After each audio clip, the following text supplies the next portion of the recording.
পাবদা মাছের যদি ইউনিক কিছু রেসিপি ট্রাই করতে চান তাহলে অবশ্যই টক দইয়ের ভাপা পাবদার এই রেসিপিটা ট্রাই করতে পারেন। এটা একদমই অসাধারণ হয় খেতে, একদম ঘরে থাকা সামান্য কয়েকটা উপকরণ দিয়ে বানিয়ে নিতে পারেন। হ্যালো, আসসালামু আলাইকুম। সকলকে জানাই নাজনিস কিচেন পেজ থেকে স্বাগতম। কে কোথা থেকে আমার এই ইউনিক রেসিপির ভিডিওটা দেখতেছেন কমেন্টে জানাতে ভুলবেন না। পাবদা মাছের তো অনেক রেসিপি খেয়েছি, কিন্তু আজকের রেসিপিটা একদমই ইউনিক ভাবে শেয়ার করব। এই জন্য প্রথমে আমি 5 পিস পাবদা মাছ ভালোভাবে পরিষ্কার করে একদম ধবধবে সাদা করে নিয়েছি। পাবদা মাছের মধ্যে রান্নার হলুদ, লবণ ও সামান্য একটু রান্নার রেগুলার তেল আর আদা রসুনের পেস্ট দিয়ে আমি ভালোভাবে মেরিনেট করে এক সাইডে রেখে দিলাম। পাবদা মাছের এই রেসিপি তৈরির জন্য প্রথমে আমি একটা মশলা বানিয়ে নিব। আর এই মশলা বানার জন্য একটা ব্লেন্ডার জার নিয়েছি। তারপর এখানে দিলাম কুচি করে নেওয়া পেঁয়াজ। আমার টেস্ট অনুযায়ী কাঁচা মরিচ দিয়েছি, আপনাদের টেস্ট অনুযায়ী কাঁচা মরিচের পরিমাণটা বাড়িয়ে বা কমিয়ে দিবেন। তারপর এখানে রসুনের কোয়া দিয়েছি পরিমাণ মতো, আদার কুচি দিয়েছি পরিমাণ মতো, আর কাজু বাদাম দিয়েছি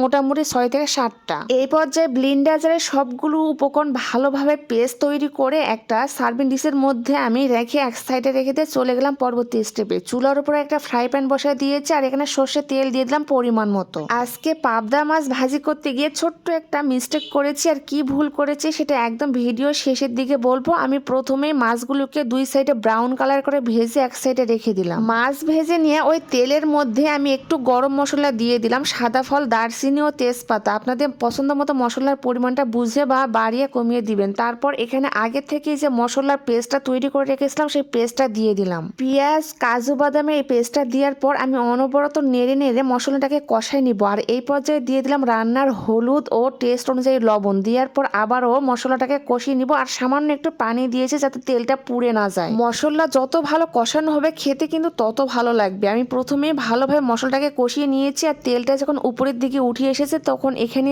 দিয়ে দিলাম টমেটো কুচি। টমেটো পরিমাণটা বাড়িয়ে বা কমিয়ে দিবেন। এই পর্যায়ে অ্যাড করে দিলাম ফেটিয়ে রাখা টক দই। টক দইয়ের পরিমাণটা বুঝে অ্যাড করবেন, না হলে রান্নাটা খেতে খুব একটা বেশি ভালো লাগবে না। টক দই দেওয়ার পর মশলার সঙ্গে আবারও ভালোভাবে একটু কষাই নিব আর সামান্য একটু পানি দিয়েছি মশলাটা কষানোর সময়। যেহেতু আমি এখানে টক দই অ্যাড করে দিয়েছি আর লাস্ট পর্যায়ে এখানে চিনি অ্যাড করে দিয়েছি 2 টেবিল চামচ। আর এই রান্নাটার মেন উপকরণই হলো এই মশলাটা ভালোভাবে কষানো। মশলা যত ভালোভাবে কষাবো তত বেশি রান্নাটা খেতে ভালো লাগবে। মশলা কষানো হয়ে গেলে এখানে ঝোলের জন্য পরিমাণ মতো পানি দিয়েছি। আর আমার ফুল ভিডিওটা কোন জেলা থেকে দেখতেছেন কমেন্টে জানাতে ভুলবেন না। আর এইরকম ইউনিক রেসিপি পেতে অবশ্যই আমার চ্যানেলের পাশেই থাকবেন। পানিটা যখন ফুটিয়ে আসবে তখন আগে থেকে ভেজে রাখা মাছটা দিয়ে দিলাম আর উপরের দিক থেকে একটু কাঁচা মরিচ দিয়েছি আর ঘি দিয়েছি লাস্ট পর্যায়ে 1 টেবিল চামচ। ঘির ফ্লেভারটা কিন্তু খেতে অনেক বেশি ভালো লাগে। ঘিটা একদম লাস্ট পর্যায়ে অবশ্যই দেওয়ার চেষ্টা করবে। ঘরে থাকা সামান্য কয়েকটা মশলায় এইরকম একটা পাবদা মাছের রেসিপি তো অবশ্যই ট্রাই করে দেখবেন।